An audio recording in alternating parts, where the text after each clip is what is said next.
The prices that you see up here are based on a month-to-month contract, so there's no contracts. You don't have to make any commitments, any long-term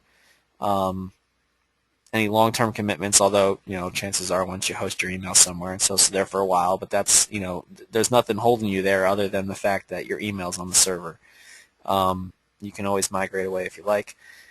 Aside from that, there's really no minimums that we have right now. We prefer that you bring on at least a couple of mailboxes, but we're not gonna require you to bring on any more than just one to start with. Really, I mean, you could just do yourself if you like. So that being said, I'll just quickly go over this. We've got a couple different prices here for hosted exchange. The mailbox with Outlook actually comes with a license of Outlook that you can use. So when you're dealing with a customer that they want Exchange, and maybe they have a bunch of computers on their network, and they have no licenses of Outlook that they want to use. I mean, we're talking $12 a year to use Outlook, and Outlook is releasing new versions every few years, so you're actually getting it for cheaper than you probably would if you just bought it outright for each person. So you can save your customer a pretty big bundle just by using this service. So you can do it with Outlook and without Outlook. I mean, the mailbox and everything is the same. The only difference is that you get a copy of Outlook you can download and install on your customer's computer. And then, of course, Ross has already mentioned the BlackBerry messaging. So if you want to get that on the email box, then you just go ahead and pay a little bit extra, and you can get BlackBerry messaging as well. And then you can also add storage. A couple people have asked me in the past about how the storage works, and do you buy 5 gig for each mailbox, or can you buy 5 gig and kind of spread it around? And the answer is that the latter is true. So you could spend $295, buy 5 gig, and then apply 3 of it to one guy who uses a ton of email space, and then apply the other gig, another gig to another guy, and then 500 meg to to other people. You can spread it around how you like. We also, Ross hasn't mentioned too much of this, but they also do hosted SharePoint. And so basically what happens is you get 100 megabytes of SharePoint when you buy your first mailbox. And then after that, you just pay for the extra space, whatever extra space you'd like to use. It's a monthly charge, and you can go ahead and just get that done. You can have an unlimited number of domains, unlimited number of users.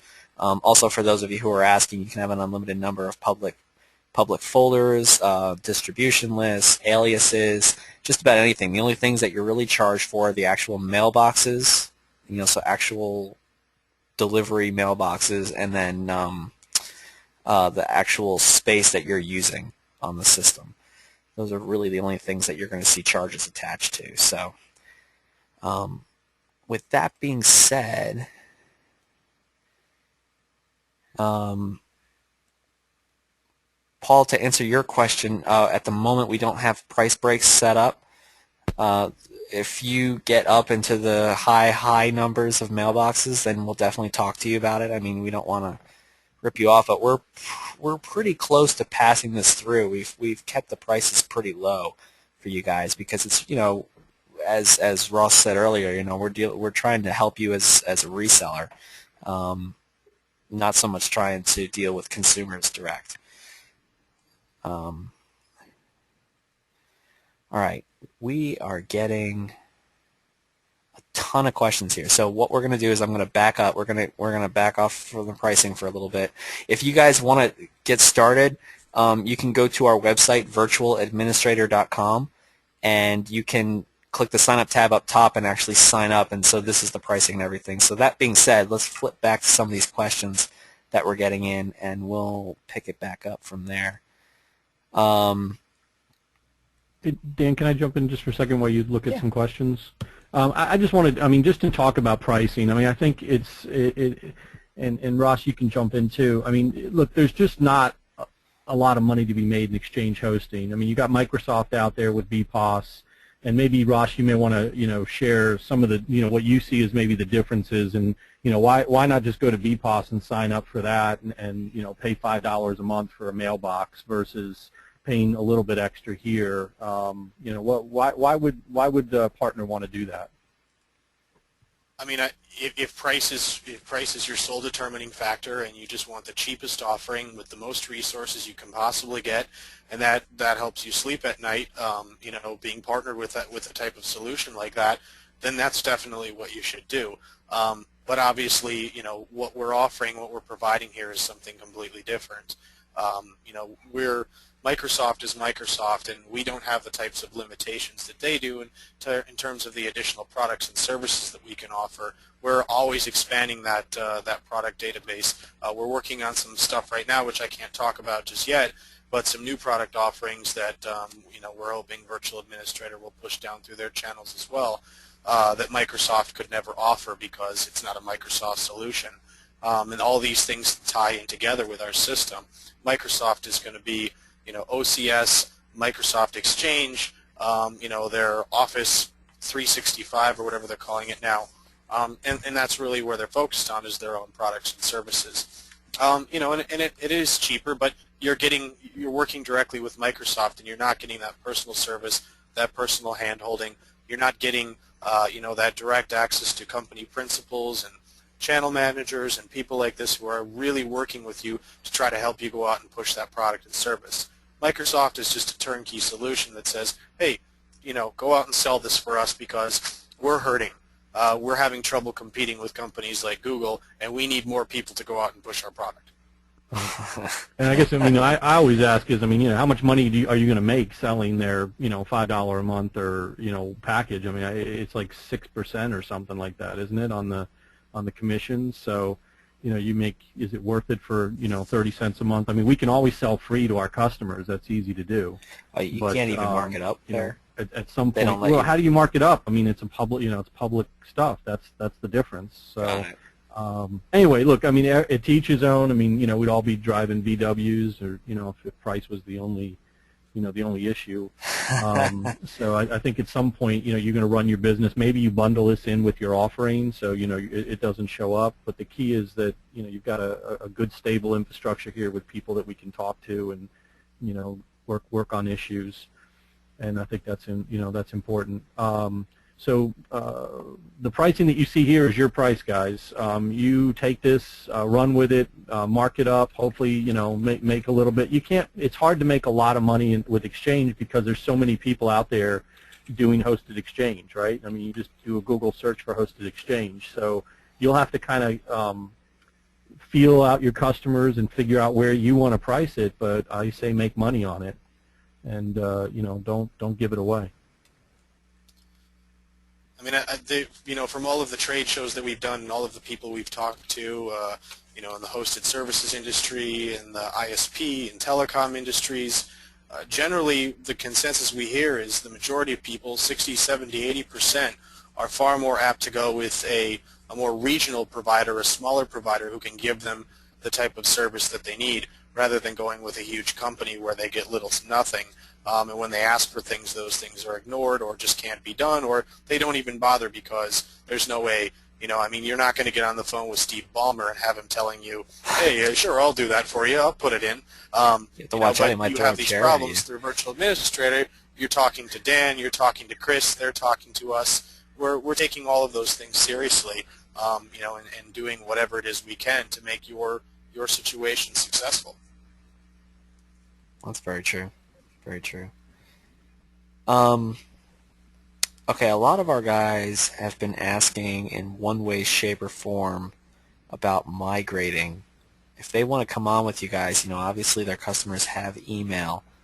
Have we set up, or have you set up some kind of migration path? What do you recommend for people to get onto your system coming from another hosted Exchange or on-premise Exchange solution? Sure, and there's a couple of ways to look at this.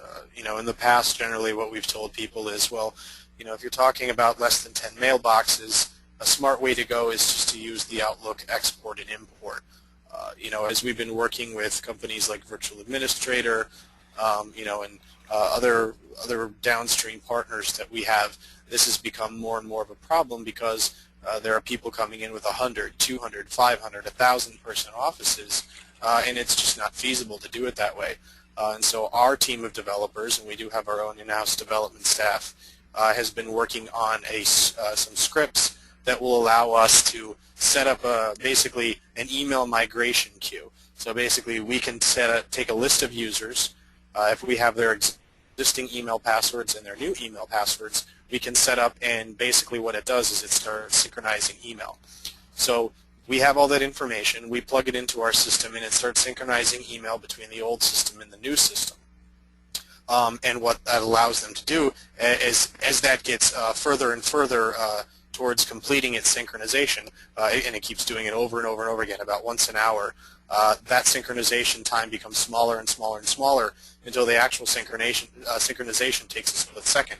So they can continue to use their old solution until that synchronization is done, knowing that all of the email that they've got in their current solution is synchronizing over to hosted exchange with us. And so when we tell them all of their mailboxes are set up with us, we can say, okay, start using the new mailbox and you're up and running. And then we just update those MX records for them, and it was little to no work for them to have to do that other than to configure up Outlook. Very cool. Well, that sounds like a pretty solid answer to me. Do we have any follow-up questions about migration real quick, just so that we can cover it all at the same time?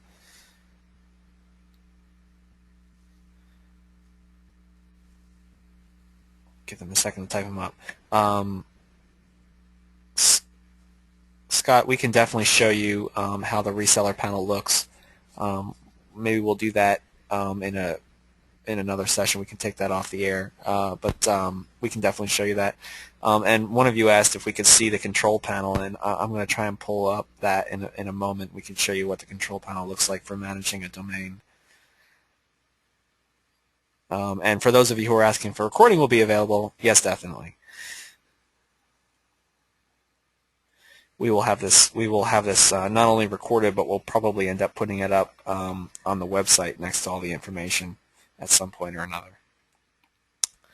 But it will definitely be available within the next probably 2 weeks or so, as soon as we get it cut up and up on the web. All right, well, let's move on then. Let's see here.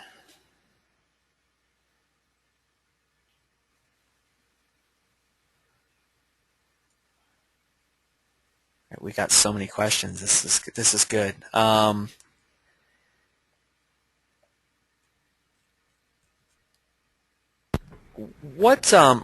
what do you guys recommend, or what have you seen people who are working with you resell your service for? What kind of pricing are you seeing? I mean, like, you see the prices that we have up on the screen right now is basically what the partner's paying. Have you guys ever really made any recommendations about what you think you should resell this service for? Yeah, absolutely. And one of the most powerful ways we found to sell it is in bundles. So when they take it to their clients, they basically offer them a bundle, and they bundle that Outlook, or they'll bundle a set of mailboxes. So instead of just selling one or two, they create a bundle of 5 or 10 mailboxes, depending upon the size of the company or the market that company's in. And they'll bundle things like anti-spam, or they'll bundle in BlackBerry messaging. And there's still a lot of money that people are charging for BlackBerry messaging. I mean, there's still people out there charging $20 a month plus big setup fees to go out there and do BlackBerries. Wow. But generally, if let's say they were going to do a mailbox with an anti-spam type bundle, they can push that through generally for $12, $13, $14, $15 a month per seat. Especially, and it gets even more powerful if they're offering other services other than just hosted exchange to their clients. So there's no reason, at a $7.95 price point, that you shouldn't be able to go out and at least offer that type of solution for about $10 a month, and that's a pretty going price at this point. But again, it depends on who you're talking to and who the client is. There may be some clients who's really well versed in what's going on in the hosted exchange market, and they have a list of 10 other providers and all their prices, and all they're doing is talking to you about price and saying, well, this is offered here and here and here and here, and why should I use you? And maybe there's a way you can sell it to that type of client, and maybe there's not. Along with that, also, people, are also going on about resources, and, BPAWS offers 25 gigs of mailbox storage. We're only offering 5. Now, keep in mind, that storage is pooled, and I think Dan had touched on this earlier about how you can allocate additional storage any way you want. The way the storage works is, let's say you have a 10-person office, you actually have 50 gigs of storage space to play with, and you can allocate that any way you see fit. And you can change that in a real-time basis. So anytime you want to go and adjust a user's mailbox size, you can do that. Now, also, the other thing to keep in mind is this 5 gig is based upon our Exchange 2007 pricing.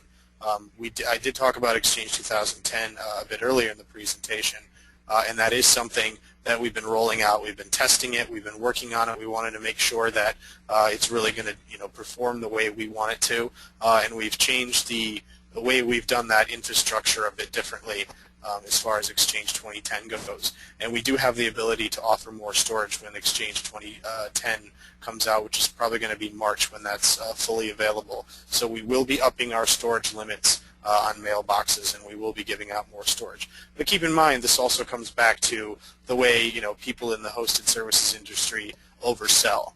So let's take a company like Intermedia or something that's going out and offering X amount of gigabytes per mailbox.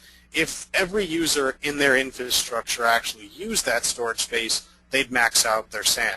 They'd max out their database. There's no way they could actually hold as much as they're selling. So these people are overselling that disk storage. And generally speaking, most people are never, ever going to use anywhere close to that amount. And of course, Microsoft, I believe, is also split across their other services, not just Exchange. So that's something to keep in mind as well. Very cool. So that hopefully that helps answer your question. Joby had a good question. Is what concerning user error? Do you guys have any processes in place? And I'm not sure if this is really something that you think about very often, but do you have any processes in place for recovering a mailbox? Say maybe that was deleted by a user, or even email messages. Is there any way to recover that kind of data if a user goes in there and just goes crazy and starts deleting stuff? Yep, absolutely. Our backup works on CDP, which is continuous data protection. So in the event that they do that, you can come to us, come to Virtual Administrator, and say, so and so deleted their mailbox or deleted a bunch of data on their mailbox. Can you guys go ahead and restore that for me? And basically, what happens is when you're looking at Outlook, you see another folder pop up that has the last backup of your mail, and you can go in and move whatever you're missing back into your actual mailbox and restore that data. And then when you're done, you let us know, and we remove that folder that showed up. So basically, what we're doing is mounting the backup in your mailbox, allowing you to do whatever it is you need to do to restore that data, and then taking it back as soon as you're done. Cool. Well, that's great to hear that we have that kind of protection. I mean, I think that's one of the reasons why Hosted Exchange is really useful because again, just like other hosted services, you don't have to deal with all that server infrastructure and setup, and I really like that that other slide. You didn't touch on it too much, but you had a slide up there where you had all the different hosting providers that you guys are connected through, and you had I think it was six different providers there, and it's just that's a lot of hosting costs. But I could see how that would really help keep email up, where you compare that to an on-premise solution, and you got your one server or maybe two if you're really trying to get fancy. And, yeah, absolutely. And you're going through your one service provider. Exactly. I mean, we have our own 20 gigabit dark fiber ring that circles New York and New Jersey, and that it's our fiber. We own it, and we use those carriers to announce our IP, and they handle our IP transit. So everything goes out over our fiber ring, but then of course goes out over to the goes out over the internet and is announced through all of those different IP transit providers. And that gives us amazing connectivity to the West Coast, South America, Europe. So we don't have those types of limitations where you have to go out and say, well, I can only sell to people in my tri-state area, or I can only sell to people on the East Coast. you really have a global presence. We have amazing connectivity to all of Western Europe and even Eastern Europe. We're also expanding this as well. So we do have, it's in the plans for probably the next 18 months to deploy a slightly smaller Exchange 2010 solution on the West Coast, so we can start to hit up more people that are in the Pacific Rim and in countries like Japan and China and all of those Australia countries that are on that side of the Pacific Ocean, and that's just going to provide much better connectivity to those people as well. That's very cool. So the reality is that you guys are way more than just a server in a data center, and you're even more than just a data center, which a lot of these other companies really don't have that kind of connectivity, do they? Right. You Yeah, we're a global network. pretty much own the whole, everything from A to Z, which is more than most of these other providers can even claim. That's really quite cool. All right, let's see what else we got going on here. Chris has been very busy answering questions. Yeah, Ross, there's been a couple of questions about public folders in both Exchange 2007 and 2010. What do you support in terms of public folders? We have full public folder support, so whatever Exchange 2007 and 2010 support, you can do everything you want. And it's all in the control panel as well, so there's a whole public folders section where you can say, I'd like to allocate some of my storage to a public folder. It'll ask you what type you want to create. Do you want to create a calendar? Do you want to create a calendar item? Do you want to create a contacts item? Do you want to create a mail-enabled folder, which of course can then have an email address and receive email? So you can do everything that you could if you had full access to the Exchange server and set that all up. Cool. And what about distribution lists? Is that a problem? Distribution lists are free and unlimited, as are mail contacts. Good. That's very cool. Why don't we take a quick look at the control panel? I pulled it up here, and it might merit just taking a quick look at what you would see when you are in managing a domain. So let me go ahead and do that. I'm gonna just borrow the screen back from you, Ross. Click that. I'm gonna show